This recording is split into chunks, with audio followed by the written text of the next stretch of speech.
A Blessed Gift, Story 37.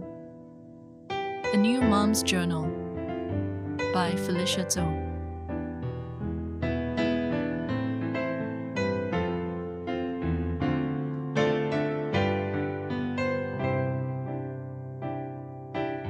Both my husband and I grew up in Catholic families. We met each other at the National University of Singapore, and in 2011, we celebrated the sacrament of matrimony in the Church of the Holy Spirit, receiving God's blessings upon us.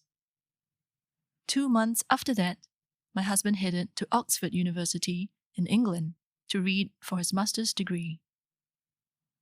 I applied for no pay leave and tagged along with him to enjoy a life of leisure.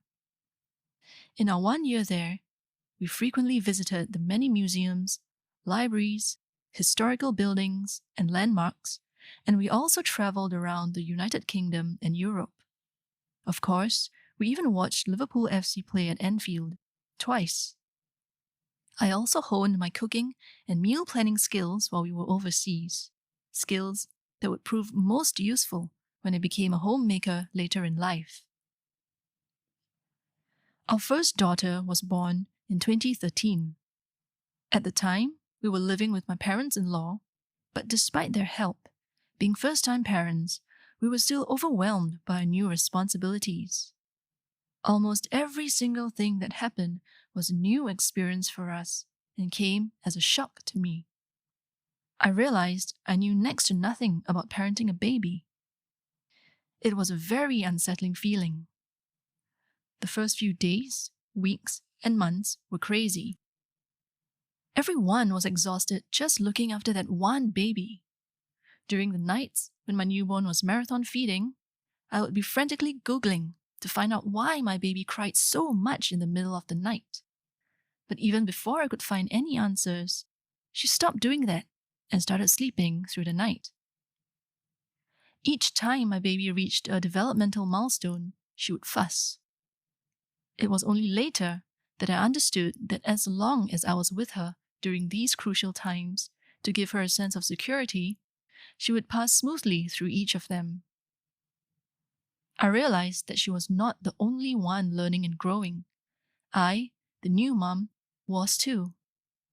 I learned to let go and have faith in her and in myself, believing that things would turn out well.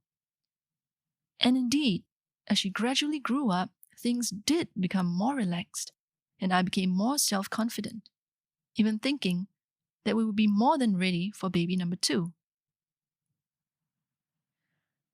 People often say no two babies are alike, but I never expected such a great difference between my 2 daughters. Initially, all was well during my second pregnancy, but towards the halfway mark, a bombshell dropped. Our second child had a congenital heart defect. She had TGA, transposition of the great arteries. This had been discovered during an ultrasound scan. I can only recall the room spinning as my tears flowed. Fortunately, my gynecologist recommended a very good cardiologist to me. This surgeon assured us that he had successfully done the corrective surgery for TGA many times before. Although I was still very frightened and nervous, as I looked at this skillful and confident doctor before me, my anxiety immediately eased. However, this was not the worst news. A month later, I was diagnosed with gestational diabetes, a condition that put both me and my unborn baby at high risk. This news immediately threw me into a state of panic. I told myself that it was vital for me to control my blood glucose level to ensure the best possible outcome for my baby before her scheduled heart surgery. I went into overdrive, obsessively controlling my diet and checking my blood glucose level a few times each day, even more times than was required. When my glucose levels spiraled out of control, I had to give myself daily insulin shots. For some reason, I started to develop a phobia about injections and would hesitate with the needle a few millimeters above my belly. But I knew I had to do it. I was the only one who could protect my baby. So despite my growing fear of needles, I dutifully injected myself with insulin 3 times a day. As the baby's due date drew nearer, I started to panic again. This child was safe while in my womb, but once she came out, she would have to manage on her own, and I did not know if she could. A good friend of mine told me that she admired my faith through all this, but I admitted to her that I felt hopelessly unprepared and completely underwater. I swung between moments of panic and moments of peace, the latter especially when people told me they were praying for us. In the end, I decided I just had to face reality, even though I did not feel ready for it. In the remaining few months before my daughter's birth, I prayed the novena devotion to Saint Therese of Lisieux every day. By God's grace, our little girl was born healthy and stable. At the tender age of 10 days, she was wheeled into the operating theatre for her open-heart surgery. That day, I spent the worst 8 hours of my life waiting at home, while my husband kept vigil at the hospital. I shut everything out, pretending that all was normal. When he called to tell me the surgery had been successful, I felt the room spinning again, but in a good way this time. The baby recovered quickly in the hospital. Every day, I would deliver my expressed breast milk to the hospital for her, but the bitter taste of departing from her in the nursery was unbearable. How we longed to be able to bring her home soon to meet her little big sister.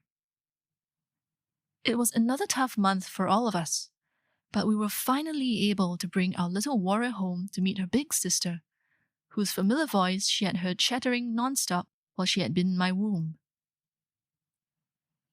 Although I grew up in a Catholic family, as my mother was not an alumna of CHRJ St. Nicholas Girls' School, I had to strive for a place in secondary school using my academic results. The school motto, simple in virtue, steadfast in duty, represents so many virtues: resilience, courage, elegance, compassion, humility, confidence, perseverance, determination, and many others. Of course, it was only with hindsight that I realized this. I had always assumed that you only needed courage when you went out into the working world, but I have since learned at first hand that what the working world demands falls far short of what the domestic world demands. Domestic work is never-ending and is often routine and boring, but it can suddenly be spontaneous, challenging, or even dramatic, and of course downright terrifying when a child has a medical emergency. Comparing the two, I much prefer boring and mundane paper pushing in the office, come to think of it. Simple in virtue, steadfast in duty. These 6 words have much significance. They teach us to distinguish between right and wrong, and that no matter how difficult the circumstances, or how much we need to sacrifice, we should still do our best. I am not referring to sacrifices, such as giving up your career, paycheck, or lifestyle, but other sacrifices. Choosing to be patient with a fussing child. Choosing to be gentle in the midst of a screaming tantrum. Choosing to guide and teach lovingly instead of yelling at the young ones in anger. And most difficult of all, leading by example and not merely by instruction. This means dying to all my bad habits and undesirable behaviors and actively living out the positive and good ones. I took a year off work because I wanted to personally look after my younger daughter. This also meant that I had more time with my older one. I began to realize that I had missed out on time spent with her because I had been working. The thought of quitting work began to surface and kept resurfacing. I attended the Conversion Experience Retreat in 2018. For some reason, during this 5-day, 4-night retreat, the message I kept receiving was about the importance of being present for my children from the moment they were conceived.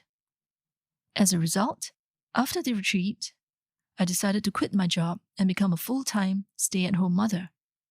My husband's full support regarding this issue also eased my worries.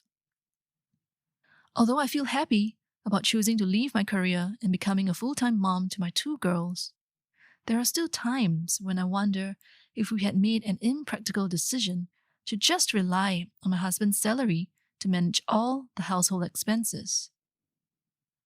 One morning, when my heart was beset with worries yet again, I noticed some Bible verses on the wall outside the adoration room in the Church of the Transfiguration in Punggol, with the title, Lilies in the Field, followed by the verse from the Gospel of Luke, "Do not worry about your life. Consider the lilies in the field and how they grow. They don't work or spin yarn." These words from the Bible brought me immense comfort. How strange it was that although I had been to the adoration room so many times before, that was the first time I had noticed those words that were bigger than my face. Later, after my lunch, I picked up my phone to scroll through my social media accounts and saw that a friend had posted those same Bible verses on her Facebook page. Thanks be to God for giving me those words twice in one day, reaffirming my decision to be a stay-at-home mother. I could really feel God reassuring me, telling me not to worry, because He will take care of everything my family needs, just as He looks after the lilies in the field.